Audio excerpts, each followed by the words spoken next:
I was watching some old school weightlifting footage the other day, and I think the footage was I saw a mixture of footage from the 50s, the 60s, and even the 70s. And I remember kind of hearing about this story when I was watching the clips about this, I think it was a Russian athlete, and he had gone to some big international competition, and his luggage was lost. And so, because he had no luggage, he didn't have his lifters. And so, the next shot I then see is him maxing out his snatch in sandals. And I just thought, that was incredible. That mindset of just get it done. If if today someone didn't have their lifters for a competition, they would just be, all over the place because that makes such a big difference to either your mental game, your setup, your preparation. It changes the biomechanics of your lift because you've just it increases your heel raise. It changes the stability of the foot. It changes a lot of things, and you get really used to that. And this guy was like, well, I can't do anything about it. I'm in this situation. It has to be done. So let's do it. And I thought to myself, how can I, relate that to my training? How can I use that mindset, to motivate my training? And I just saw all the parallels. I'm in lockdown. Number one, which means I have to use this setup, which there's a huge slant on it. You'll see later on how that really badly affects my split jerks. You know, um, the equipment isn't perfect. The plates aren't ideal. Lots of things. Or you could use it as an opportunity to say, well, listen, let's just get really strong. Watching these old school lifters, they didn't have perfect equipment. They just made do what they had. And sure, it was relative to them at the time. That's all they knew. But excuses were not in the conversation nearly as much today.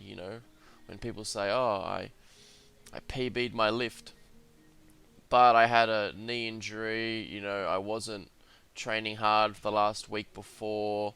I've had really bad sleep." Yeah, but you PB'd. But all these excuses. Whereas you see these old footage of these guys, and it was either it was Yoda style. It was either do or do not.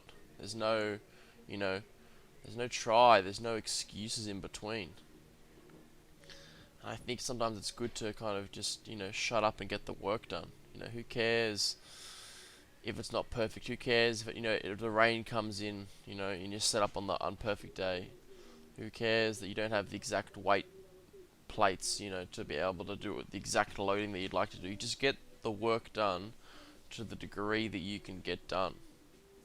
I think that, the usefulness is just so important. And so, watching those old school, American and Russian weightlifters, even some of the Bulgarian footage, is just, you know, motivating. You get the work done. Because I was talking all week about how, tired and demotivated I was. And I was just relying on discipline.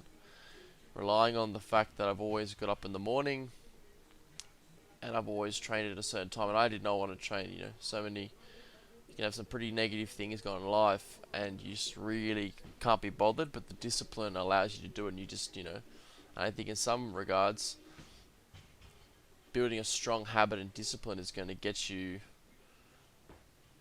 much further than relying on motivation. And then on top of that, just getting rid of the excuses. You just are there to improve. If like this slanted floor is so bad on my split jerk. The split jerk is arguably the most technical movement in weightlifting. I'd say it probably is. Has the least amount of error too.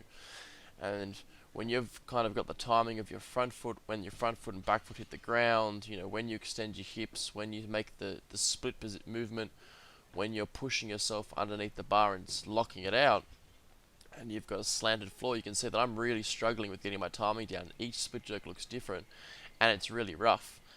But I can lift, and I can get stronger, and I can kind of keep pushing through these weights, and they're going to transfer somehow.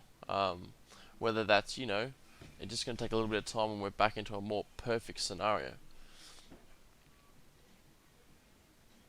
So today I had to work up to 5 singles at 125, and 5 singles of the snatch at 100. Both being full movements kind of are really affected. But I think moving forward, that get it done mentality and, who cares, I think, about whatever it is, kind of only controlling what you have, a little bit of stoicism there, maybe, is, a mentality that I'm going to try and double down on and really incorporate into my training to make the most out of what I've got.